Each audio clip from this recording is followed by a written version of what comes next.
Hello. Today I'll be presenting Green Roof Systems, which is a design and consulting firm that specializes in green roof projects and contracts out third parties for installation services.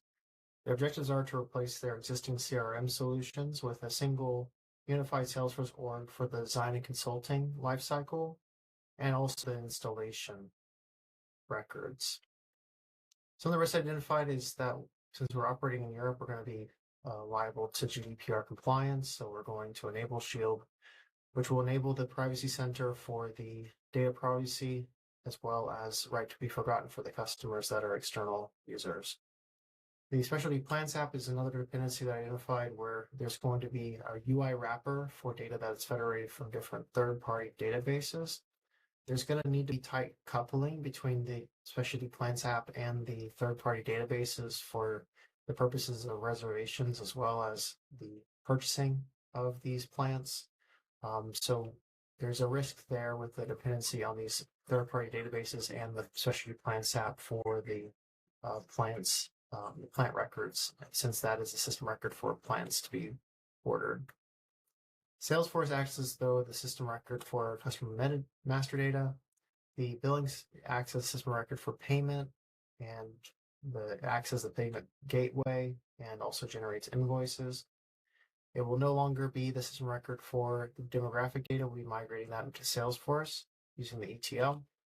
LMS will be system record for training data, which has OData connectors that would expose into Salesforce to an external object, the training data. And then the Specialty Plans app acts as a wrapper for the third-party databases and then can accept the project ID, the Salesforce project ID for the traceability of the project so that when the plans are reserved, that when a project is canceled, that reservation is canceled. Okay. Moving on now to the actors, we have the internal users, which are the marketers, which receive sales code license for access to leads. The internal users, the sales reps receive sales cloud license for access to opportunities. Design consultants receive Service Cloud for omni-channel and case access, and the management exists as a role and it receives a separate sales and Service Cloud license for access to leads and cases, and will monitor these top three actors. Installers receive partner community license for access to roles and advanced sharing, along with their management. And then the customers receive customer community license for access to their own records. The org will be implemented in a single org to unify data process collaboration. There will be multi-language to support the internationalization for this org. And then we'll also enable multi-currency for the presence across the United States, NA, and European markets. The single org will have Xfiles Pro installed, which will enable the large files that are inherent to the solution that will store the large files in S3, and then they'll be virtualized within Salesforce via shadow records that Xfile Pro comes with. The internal users will authenticate using the LDAP-based identity provider that will then federate identities with the LDAP ID store. The internal users will also have access to a sales app, which is based on the Salesforce mobile app that authorizes with Salesforce using Authcode plus Pixie Flow, and then they'll authenticate using SAML that's enabled by this IDP here. The external users include the installers, which will use the hybrid app. They will authenticate using SAML, and that app authorizes using the Authcode plus Pixie Flow. And then the other external user group are the customers that will authenticate using OIDC via Facebook, where they'll authenticate, and that Facebook returns them the identity provider that is invalidated by Salesforce by the auth provider. These is hosted within an iframe, which is enabled by a Canvas app in Salesforce. Users will be able to authenticate to the Specialty Plans app using SAML, where Salesforce will pass a SAML assertion response to the Specialty Plans app for a session. The ESB will enable an API-led approach where we have the different external services here, which will expose then reusable APIs. The ESB exposes reusable APIs for the consumption of government services and governed service APIs, billing system APIs, and the LMS APIs. The LMS specifically ESB will be a wrapper around and then expose OData connectors for the exposure of external records within Salesforce that are virtualized. ETL will be also provisioned by a data steward that will facilitate the migration of data from the CRMs that are regional, the migration of regional CRMs to Salesforce. Okay, moving on now to the requirements. We start the requirements where we start with the marketers who will attend conferences and trade shows where they'll present white papers and they meet with prospective customers. These customers are stored in Salesforce via the lead object, which are owned by the marketers. They'll create them manually, and they're created per site. So we'll have one site per customer. They'll have per customer and site. There'll be one lead record. When they mark the project as verified, they will convert the lead to an opportunity that is then owned by them. That also creates a person account or a business account based on the type of customer it is. If it is just a single individual, it will create a person account. If it's a business, then it will create a contact under a business account or create a whole new business account if it's a new business. The opportunities are initially owned by the marketer, like I said, and then there's logic around where they are routed first. What will happen is that the opportunity, when it's created, they'll be flagged as high priority if it meets a certain criteria. It will flag it on the opportunity record, and it will notify the role for that region and all the sales reps for that regional role. If it is a strategic priority, we'll flag it via record-triggered flow, and then that will notify the strategic sales public group and the users within that public group. And if the sales reps do not follow up with the customers, so if the opportunity is still with the marketer upon creation, and it's been 5 business days, there will be a scheduled flow that will pick up the opportunity records and then notify the manager of their existence, that they are idle, and then they will then take action from there. If the customer is interested in, if customers if an opportunity is created or a project is created that has an existing relationship with Greenroof, what we'll do is have the opportunity owner be assigned to the previous sales rep. So we'll just look for the previous opportunity that was created, and then we'll assign it to the same sales rep, and then they'll receive a notification, notify the customer. Sales reps will share visibility within their region. This will be enabled via an ownership-based sharing rule that will share to the regional sales rep role. Once the opportunity is then owned by a specific sales rep, then they will be able to create an event that will record the schedule for an on-site visit. They will communicate with the customer offline, so they'll just call them up and then they'll schedule an event, but the event is recorded as an event in Salesforce. The sales rep will then arrive at the customer site, and then they will be able to access their Salesforce mobile app for the maintenance and the record of the project details.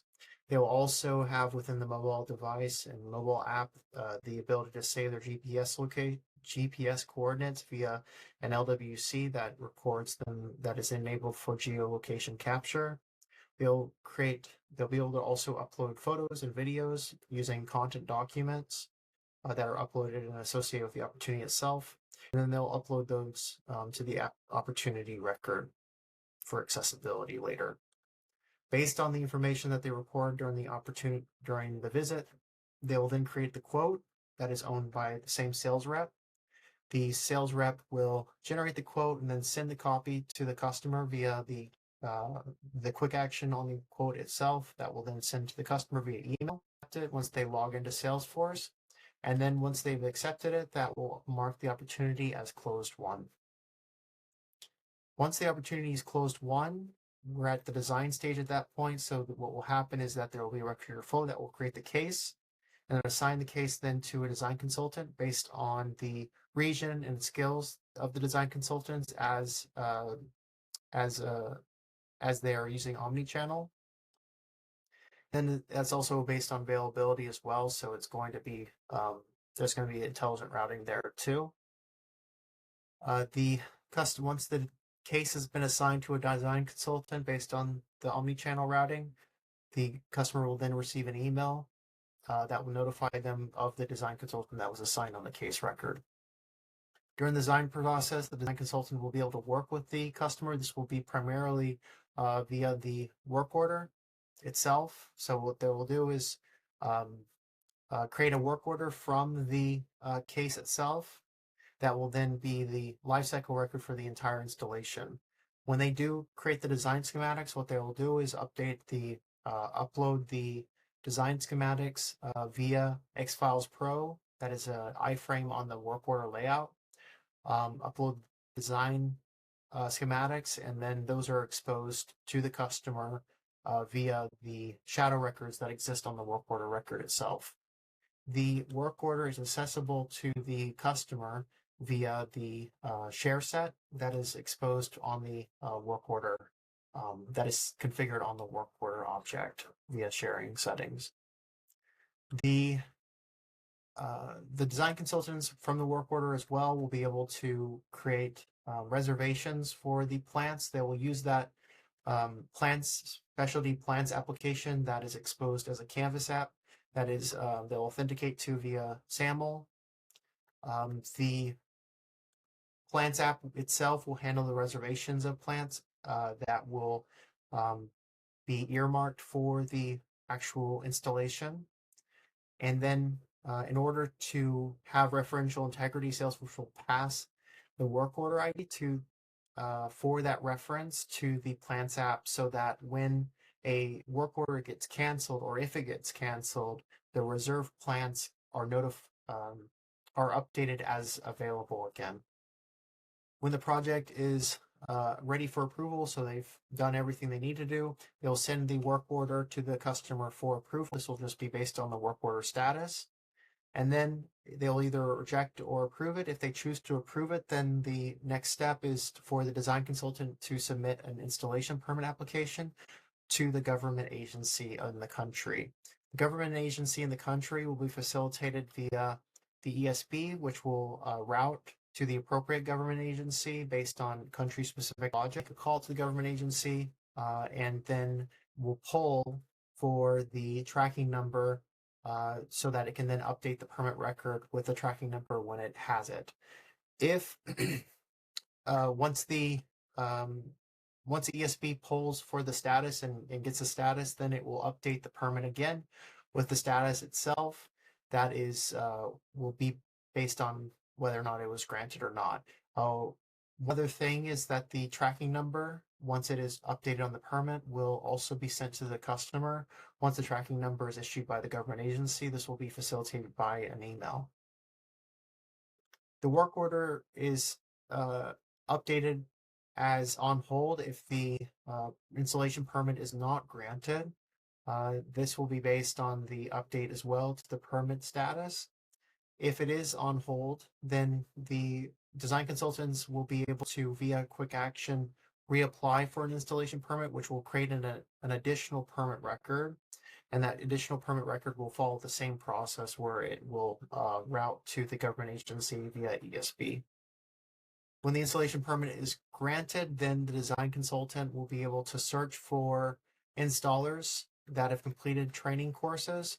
This will be based on the external object that's associated with the installer. This will be on the external object called training that exposes the training courses that these specific installers have completed. They will use a list view to filter down and be able to drill down on specific training courses that they're looking for people to have completed. The installation process is done primarily on the work order record as well, where the installer will be able to use their hybrid app, which is exposed on a tablet device. We chose to use a hybrid app because it's a device that the device itself may not always be connected to the internet. The hybrid app will provide that flexibility to resync with Salesforce when they're connected back to the internet. They will do all the updates to the work order via this hybrid app, and then they will have also the ability from the work order itself to access the specialty plants app via the Canvas iframe, and then they will be able to purchase plants via that specialty plants app as well. I'm assuming that the billing system is already integrated with the specialty plants app and will be able to calculate the invoice amounts as well. When the plants are installed, the customer will confirm that the project is completed. They will just sign on the tablet that they've brought to the site, that they've acknowledged that it's completed. And then the billing system, via platform event, the billing system will be notified to generate an invoice that is sent to the customer via the billing system. The billing system, I'm assuming, is a hosted payment gateway where they can actually then just do their payment via that email link, and then they'll be redirected and do the payment directly there. If they have any issues with the installation, they'll be able to access the portal and then create a case record that is associated with their person account. Okay, so moving on to migration, we have 10 different homegrown CRM solutions right now that will be decommissioned, replaced by Salesforce. So we'll be migrating data from those systems. Those include operational data for the customer, partner, and leads, which need to be deduplicated since there are 10 different CRM systems. And then that also includes the transactional data, including the opportunities, so the project records, the designs, and then the installation records. This will be facilitated by an ETL where the data steward will provision a stage table. The stage table itself will be the primary table where the records are deduplicated, where we establish references, external IDs, order the objects from parent to child, sort by parent ID, and then the data steward will run rehearsal migrations prior to the production cutover, so that we can ensure that we're not surprised on the production cutover. On the controlled cutover, though, we'll deactivate automations and then defer sharing rules, and then that will facilitate then the load of data into the core cloud, which includes delta loads, and then of course a smoke test by the business stakeholders. Additionally, we'll be migrating the demographic data from the billing system into Salesforce as well, but only if it's actually being used for any business purpose. Otherwise, we're just not going to migrate it, and it's going to be removed because it's not in compliance with GDPR regulation. The projects include multiple sites. I'm assuming that in the ERD that the life cycle of my records here are site specific, so we don't have a parent project record. We just have opportunities per site here. If it is required that projects are sold together with multiple different sites, then I would change the object model. The sales reps and design consultants will only be able to see prospective Greenwich projects in customer records for their region. This will be based on ownership-based sharing rules for the role. Strategic sales team will have access to strategic opportunities via their strategic public group. The case records that's the lifecycle record for the actual design will be owned by the design consultant as well as the work order. And the permit is private, of course, and it's owned by the design consultant, so that only they have access to it. The managers will have access to the subordinate customers and Greenwich projects via role hierarchy. The installers will be able to see the work customer and project details and design documents via their assignment to the work order. This will be using this implicit sharing that is a part of the work order itself. The installation managers will be able to see the customer and project details. The managers will be able to see their installers, customer and project details via the partner community license and the external role hierarchy that will be a part of this as well. I'll show the role hierarchy here real quick.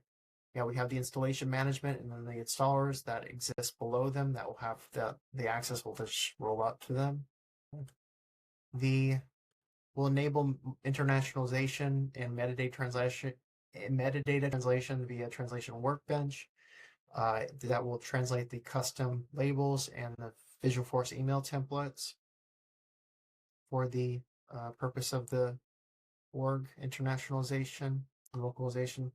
The customers will have access to a customer portal. They'll be able to authenticate to it using their Facebook credentials, which upon a successful authentication will return an ID token that's validated by Salesforce using the Facebook auth provider that then establishes a session for the customer. And then also provisions them if they don't already have a user. Design consultants will be able to run an ad hoc report on installers who have completed certain training courses using the training external object standard reporting. I'm assuming that they're not going to have to do any aggregate reporting. They're just filtering on certain training courses. So standard reporting on the external object suffices there.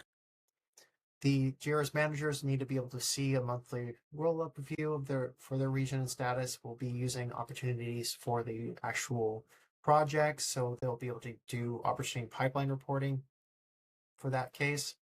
And then finally, the installers will be able to run a report that includes the specialty plants that have been reserved for the installation that they are assigned to using the Canvas UI, where in the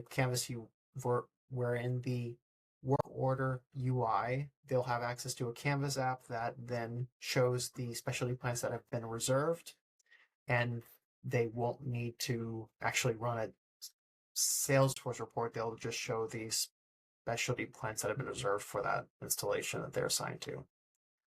If they needed to run a report, then I would take the different route here, but in this case, they just need to view the specialty plants that have been reserved, so they any sort of export is not necessary there. And that's it. Thank you very much.